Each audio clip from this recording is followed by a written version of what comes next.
ஆதி சதுர்வேதங்கள் ஓதும் பரஞ்சோதியே எங்கள் அச்சனார் கோவில் அரசே. நம்புவோர்க்கு உபகாரி என்பதில் இவரன்றியில் நாட்டில் ஓர் தெய்வம் யார்கான். ஆதி சதுர்வேதங்கள் ஓதும் பரஞ்சோதியே எங்கள் அச்சனார் கோவில் அரசே. சுவாமியே சரணமையப்பா. அச்சங்கோவில் அரசே சரணமையப்பா. பகவானுடைய திருப்பெயர் நாம வரிசையில் 64வது நாமா கிராமபாலாய நமஹா. கிராமத்தை காப்பாற்றுறவருக்கு நமஸ்காரம். கிராமங்களை பாலகா காப்பாற்றுபவன். ஐயனார் அதாவது சாஸ்தா தீங்கு செய்கிற தேவதைகளை தன்னுடைய கட்டுக்காவலில் அடக்கி வச்சு கிராமங்களினுடைய எல்லையில் அமர்ந்திருப்பார். அதனால் அவர் காவல் தெய்வம். உக்ரகுணம் இருக்கக்கூடிய க்ஷுத்ர சில்லுண்டி தேவதைகள்னு பேர். இவர்கள்லாம் ஊருக்குள்ளே வந்து கஷ்டம் விளைவிக்காதபடி அதை தங்கிட்ட காப்பாற்றி வச்சுக்கிறார். அதனாலேயே சுவாமி கிராம எல்லையில் இருக்கார். அப்படி சாஸ்தா இருக்கிறது உலகத்துக்கே பெரிய உபகாரம் பண்ணக்கூடியதாக அமைகிறதுன்னு காஞ்சி மகாசுவாமிகள் சொல்கிறாருன்னு இங்கே தெரிவிச்சிருக்கார். க்ஷுத்ர தேவதைகள்னால் யாருங்கிறதுக்கு ஒரு பெரிய மார்க்கண்டேய புராணத்துலேருந்து ஒரு பட்டியலை போட்டிருக்கார். துச்சகனின் சந்ததியாக, துச்சகன் சொல்லிட்டு ஒரு ராட்சசன், அவனுடைய சந்ததியாக இந்த பயிர்களுக்கெல்லாம் தீங்க விளைவிக்கிறதுக்கு சஸ்யக்னன்னு பேரான். சஸ்யம்னு சொல்லி சொன்னால் இந்த தானியங்கள், நெல், இதெல்லாம் இதை கெடுக்கிறதுனால அவனுக்கு சஸ்யக்னன்னு பேர். கலகத்தை ஊருக்குள்ளே உண்டு பண்ணுறதுனால அவளுக்கு கலகைன்னு பேர்.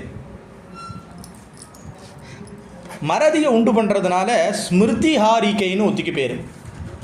அதே மாதிரி கர்ப்பத்தை கலைக்கிறது காரணத்தினால கர்ப்பக்னன்னு இந்த மாதிரி 38 தேவதைகளை துர்தேவதையாக சொல்கிறார். கேட்டாக்கா க்ஷுத்ர தெய்வம் அப்படின்னு சொல்லி சொன்னால் கீழான தெய்வம் அப்படின்னு சொல்லி சொல்கிறதா இருக்குது.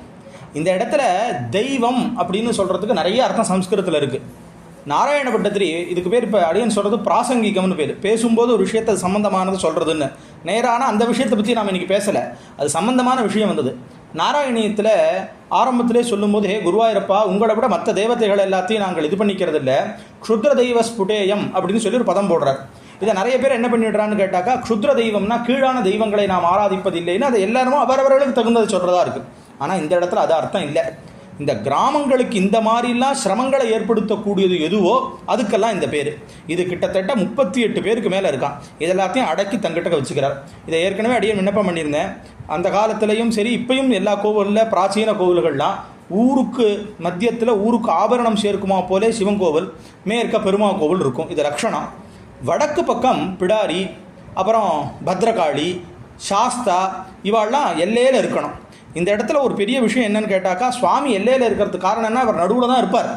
ஆனால் எல்லையில் தான் போய் உட்காண்ட காரணம் என்னன்னு கேட்டாக்கா, நான் போய் அதை எல்லாத்தையும் பார்த்துக்கிறேன், இங்கே பாட்டுக்கு ஊரில் இருக்கட்டும்னு சொன்னதுனால இன்றைக்குமே பெரிய பெரிய கோயில்களில் கொடி நாளைக்கு ஏறப்போகிறதுன்னு சொல்லி சொன்னால் முதல் நாள் அந்த ஊரில் இருக்கிற ஐயனாருக்கு போய் அபிஷேகத்தை பண்ணி அவர்கிட்டக்கத்தான் உத்தரவு வாங்கி வரணும். அதனால தான் அவருக்கு பூதநாதர், பூதபதி அப்படிங்கிற பேர்லாம் இருக்குது.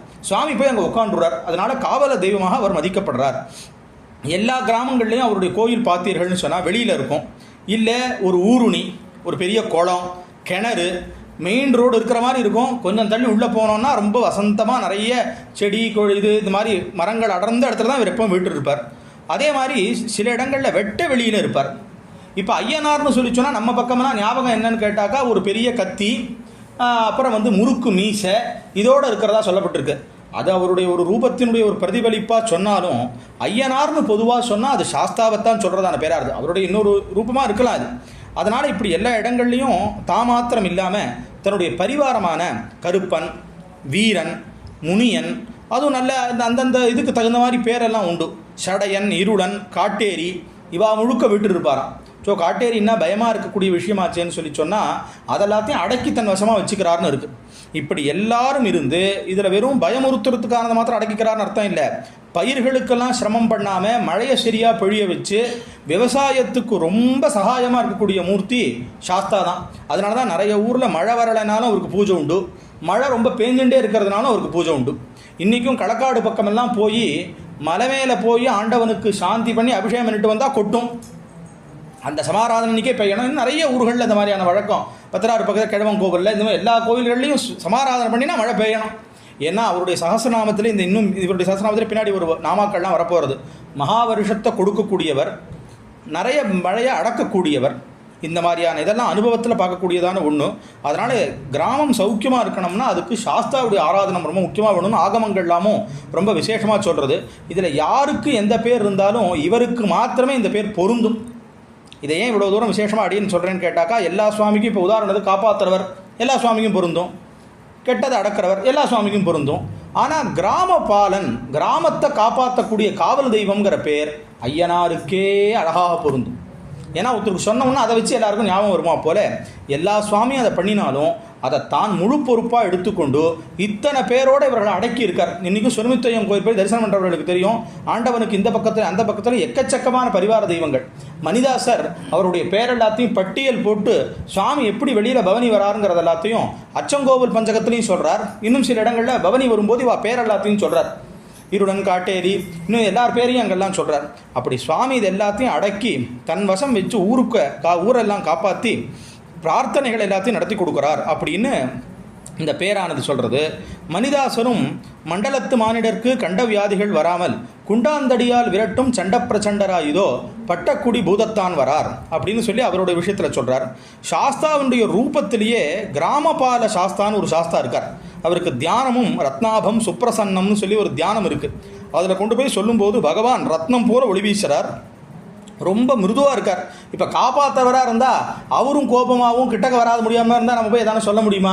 ஆனால் ரொம்ப இனிமையானவராக இருக்காராம். சுப்ரசன்னம், கிட்டக்க போகணும், பேசணும், அவட்ட போய் நின்று சொல்லணுங்கிற மாதிரி இருக்காராம். சந்திரனை மகுட்டத்தில் தரிச்சுட்டு இருக்காராம். நிறைய ஆபரணங்கள் போட்டுன்னு இருக்காராம். முழங்கால் வரைக்கும் நீண்ட கை இருக்கான். கேடயம், கபாலம், அம்பு, உலக்க, வில் இதெல்லாத்தையும் மேலே வச்சுண்டு மதங்கொண்ட யானை மீதேறி வருபவராக இருக்காராம். மிருதுவான அங்கங்கள் உடையவராக இருக்காராம். பரம தயையோடு இருக்கார். பிரபஞ்சத்திற்கு ஈஸ்வரனாகவும் இருக்கார். பக்தர்களை காப்பாற்றுறதுக்காகவும் அவர்களை என்ன காரணம் அவர்கள் எப்போ எது கேட்டாலும் அவர்களுடைய துக்கத்தை போக்குறவராகவும் இருக்கார். இப்படி கிராமத்தை காப்பாற்றக்கூடியதான கிராம பாலகராக இருக்கக்கூடிய ஹரிஹரபுத்திர நமஸ்கரிக்கிறேன்னு இந்த தியானமானது சொல்கிறது. ஏன்னா இதில் இது சொன்னதுக்கெல்லாம் காரணம் என்னென்னா அவருடைய ஸ்வரூபம் எப்படி இருக்குங்கிறத பார்க்கணும். இப்போ இத்தனை சுற்றி இருக்கிறதெல்லாம் இருக்குது, ஆனால் இதனுடைய எந்த விதமான ஒரு இதுவும் அவர்கிட்டக்க இல்லை, தாக்கமும்.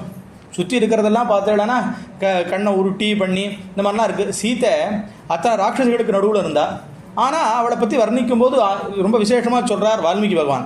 அந்த மாதிரி சாஸ்தாவும் இந்த இடத்துல அதுக்குன்னு இது கெட்டதுன்னு அர்த்தம் கிடையாது, அதை கெட்ட குணத்தை திருத்தி அதுக்கு பூஜையும் வாங்கி கொடுத்துடுறார். அதனால தான் பகவான் கிட்ட ஒரு விசேஷம் கீதையில் கொண்டு போய் சொல்லும்போது, என் பக்தனாக இருக்கிறவன் அபிஷேக் சுதுராச்சாரா, அதாவது முன்னாடி ரொம்ப சிரமமான குணங்களோடு இருந்து எல்லாம் இருந்தவராக இருந்தாலும் என்ன அனன்யபாக் வேற எதையும் விட்டு என்ன சேவிக்கிறவனாக இருந்துட்டாள் அவனை பின்னாடி நானே அனுகிரகம் பண்ணுறேங்கிறார். அதுக்கு சாஸ்தாவுடைய சரித்திரமும் சில உதாரணம் இருக்குது. சில ராட்சசர்கள் எல்லாத்தையும் அவருடைய புத்தியை மாற்றி சம்ஹாரம் பண்ணாமல் தங்கிட்ட வச்சுட்டார்னு இருக்குது. பிரசித்தமாக நமக்கு தெரிஞ்ச சுப்பிரமணிய சுவாமியை பற்றி தான். அவரை சரணமடைஞ்ச காரணத்தினாலே எல்லாரும் பூஜை பண்ணுற மாதிரி சேவல் கொடியாக பண்ணி கொடுத்துட்டாரே. ஆனால் நாமெல்லாம் இப்போ அதை நமக்கேகினே சக்தையே சாபி துப்பியம் நம சாகதுப்பியம் நம குக்குட்டாய அப்படின்னு பகவத் பாதாள் முதற்கொண்டு ஸ்தோத்திரம் பண்ணுற மாதிரி பண்ணிட்ட காரணத்தினால பகவானை சரணமாயிட்டோம்னு சொன்னால் நம்மக்கிட்ட இருக்கக்கூடிய துர்குணங்களையும் போக்கி நமக்கு பெரிய ஸ்தானத்தை கொடுத்துடுறார். இது பகவானை தவிர வேறு யார்கிட்ட போனாலும் கிடைக்காது. அதை காமிக்கிறதுக்காகத்தான் இந்த தெய்வங்கள்லாம் முதல்ல, அதாவது இந்த க்ஷுத்ர தெய்வம் சில்லுண்டி தேவதைகள்ங்கிற பேரோட சிரமத்தை கொடுத்துட்டு இருக்கிறதா இருந்ததை அடக்கி தன்வசம் வைத்து ஒரு ரொம்ப இனிமையாக பேசக்கூடியவரும் ரொம்ப பார்க்குறதுக்கே சௌக்கியமாக இருக்கக்கூடியவரும் இருக்கிற இடத்துல இருந்தோம்னா நாமளும் அப்படி தான் இருப்போம். சுவாமி இப்போ இந்த கிராமபால சாஸ்தாவுக்கு நியாயமாக தியானம் எப்படி போட்டிருக்கணும்னா பயங்கரமாக இருக்கிறவர், கையில் நிறைய ஆயுதங்கள் வச்சுட்டு இருக்கிறவர் அப்படின்னு போடாமல் சௌமியமாக வச்சு அந்த தேவதைகள் எல்லாத்தையும் தங்கிட்டக்கவே வச்சு அந்த கிராமங்களில் அத்தனை பேருக்கும் சௌக்கியத்தை ஏற்படுத்தி கொடுக்குறவராக இருக்காருன்னு இதில் நிறைய அர்த்தம் பொதிஞ்சதான பல விஷயங்கள் இதில் இருக்குது. அதனால் இந்த தியானம் அவரை சொல்கிறது சாஸ்தாரம் கிராமபாலம் சுகிருத்த சமாராதீனம் பாவயேகம் அப்படின்னு சொல்லி சாஸ்தா ஸ்துதி சதகத்தில் இருக்கக்கூடிய ஒரு உதாரணத்தை சொல்கிறார். தியாயேதம் சம்புதனயம் பூதநாதம் மகாபலம் அஸ்வாரூடம் கட்கபாணிம் கிராம ரக்ஷாகரம் பிரபும் அப்படின்னு ஒரு தியானம் இருக்கான். குதிரமேறி ஏறி வரவராகவும் மகாபலம் இருக்கிறதாகவும் கையில் வாழேந்தி இருக்கிறதாகவும் இருக்கக்கூடியதான பிரபுவான பூதநாதனை நான் நமஸ்கரிக்கிறேன்னு ஒரு ரூபம் இருக்குது. கிராமபாலாய நமகான்னு ஜாப்பியேஸ்வர அஷ்டோத்திரத்துலேயும் ஒரு நாமாவானது ஆண்டவனுக்கு இருக்குது. ஊர்காத்த ஐயனாருங்கிற பேரோட நாகப்பட்டினம் மாவட்டத்தில் கீழையூர் பிளாக் திருப்பூண்டியில் அங்கே பகவான் வீட்டு இருக்கார். அதே ஊர்காவல் ஐயனாருங்கிற இன்னொரு பேரோட கழுநீர்குளம் ஆலங்குளம் வட்டம் நெல்ல மாவட்டத்தில் இருக்கார். இவருடன் கூட வெற்றிவேல் ஐயனாரும் கோயில் இருக்காருன்னு அதை சொல்கிறார். ஊர்காவல் ஐயனாருங்கிற பேரோட சூரங்குடி விளாத்திக்குளம் வட்டம் தூத்துக்குடி மாவட்டத்திலையும் பகவான் ஊர்காவல் ஐயனாருங்கிற பேரோடவே இந்த கிராம பாலங்கிறதுனுடைய அப்படியே தமிழ் ஊர்காவல் ஐயனார் அந்த பேரோட பகவான் இந்தந்த ஊர்கள் எல்லாம் இருக்கார் அப்படின்னு சொல்லி விசேஷ ரூபத்தோடு இருக்கிற விஷயத்தையும் சொல்கிறார். அதனால் கிராமபாலாய நமகான்னு இந்த நாமாவுக்கான அர்த்தமானது தெரிகிறது. அச்சங்கோவில் அரசே சரணமையப்பா. அச்சனார் கோவில் அரசே சுவாமியே சரணமையப்பா.